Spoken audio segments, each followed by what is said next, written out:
দাবিতে রাস্তা অবরোধ করে টায়ার জ্বালিয়ে তুমুল বিক্ষোভ। পরিস্থিতি সামাল দিতে ক্ষোভের মুখে পুলিশও। দীর্ঘক্ষণ পর পুলিশের আশ্বাসে অবরোধ তুলে নেয় বিক্ষোভকারীরা। এমন ঘটনায় ব্যাপক চাঞ্চল্যের সৃষ্টি হয় মালদা জেলার হরিশ্চন্দ্রপুর সদরের কলমপাড়া এলাকায়। এখানে শতাধিক পরিবারের বাস। কিছু বাড়িতে পিএইচই থেকে পাইপলাইন সংযোগ হয়েছে, কিছু বাড়িতে কাজ এখনো বাকি। তাদের জল নিতে হয় এলাকার সাবমার্সিবল পাম্প থেকে। কিন্তু 15 দিন আগে ওই এলাকায় বিদ্যুতের পোল বসাতে গিয়ে ফেটে যায় জলের পাইপ। তারপর থেকে সম্পূর্ণ বন্ধ পিএইচির জল। প্রশাসনকে বারংবার বললেও হয়নি কাজ। জল সংকটে জেরবার এলাকাবাসী। এদিন সমস্যা সমাধানের দাবিতে এলাকার মানুষ হাসপাতালগামী রাস্তা অবরোধ করে টায়ার জ্বালিয়ে তুমুল বিক্ষোভ প্রদর্শন করেন। ব্লক সমষ্টির উন্নয়ন আধিকারিক সহ প্রশাসন এবং জনপ্রতিনিধিদের ভূমিকায় ক্ষোভ উগরে দেয় জনতা। অবরোধ তুলতে এসে ক্ষোভের মুখে পড়ে হরিশ্চন্দ্রপুর থানার পুলিশ। তারপর সমস্যার সমাধান নিয়ে পুলিশের আশ্বাসে উঠে যায় অবরোধ। এ বিষয়ে দুই স্থানীয় বাসিন্দা কি জানিয়েছেন শুনুন। 15 দিন ধরে জল নাই।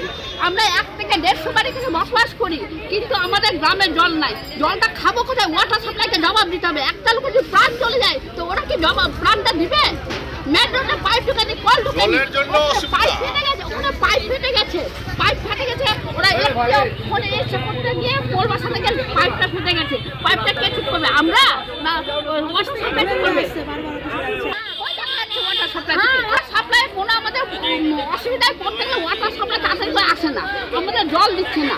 আমরা 1 থেকে 150 বাড়ি জল খাই, কোনো কোথাও কলে জল দিচ্ছে না। আমরা কোথায় জলগুলো পাবো? সেগুলো আমাদেরকে ওয়াটার সাপ্লাই জবাব দিতে হবে। আমরা জল পাচ্ছি না, জল দিচ্ছে না, জল দিচ্ছে না 15 দিন থেকে। আমরা আমাদের কাছে মার্শাল নাই, ফল নাই, কিছু নাই। আমরা কোথায় যাবো জল আনতে? ভিডিওর ঘরে যাবো জল আনতে? জলটা কে দিবে? 15 দিন ধরে জল দিচ্ছে না ট্যাপে। কোথায় যাবো আমরা জল আনতে? সব দিকে জল দিচ্ছে। আমাদের মেন রোডে ট্যাপ লাইন নাই, কি জন্য ট্যাপ লাইন নাই? জল পড়ছে আমাদের বাড়ি, কেন কিছু জন্য মেন রোডে পাইপ দিবে, ট্যাপ দিবে।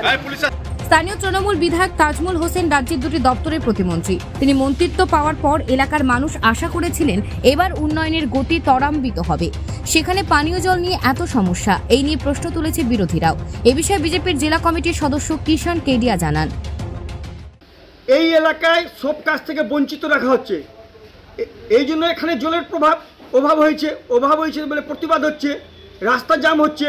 কিন্তু জল জীবন, এটা ওনার মনে নাই। এই জল না থাকলে মানুষ বাঁচতে পারে না। কিন্তু এটা উনি সমস্ত জনসাধারণের প্রতিনিধি আছেন এবং মন্ত্রী আছেন, ওনাকে সবার জন্য এটা ভাবা উচিত। কিন্তু এই তৃণমূল সরকার কিছু লোকের জন্য ভাবছে। যেখানে ভোট আছে সেখানে কিছু করবে, যেখানে ভোট নেই সেখানে কিছু করবে না।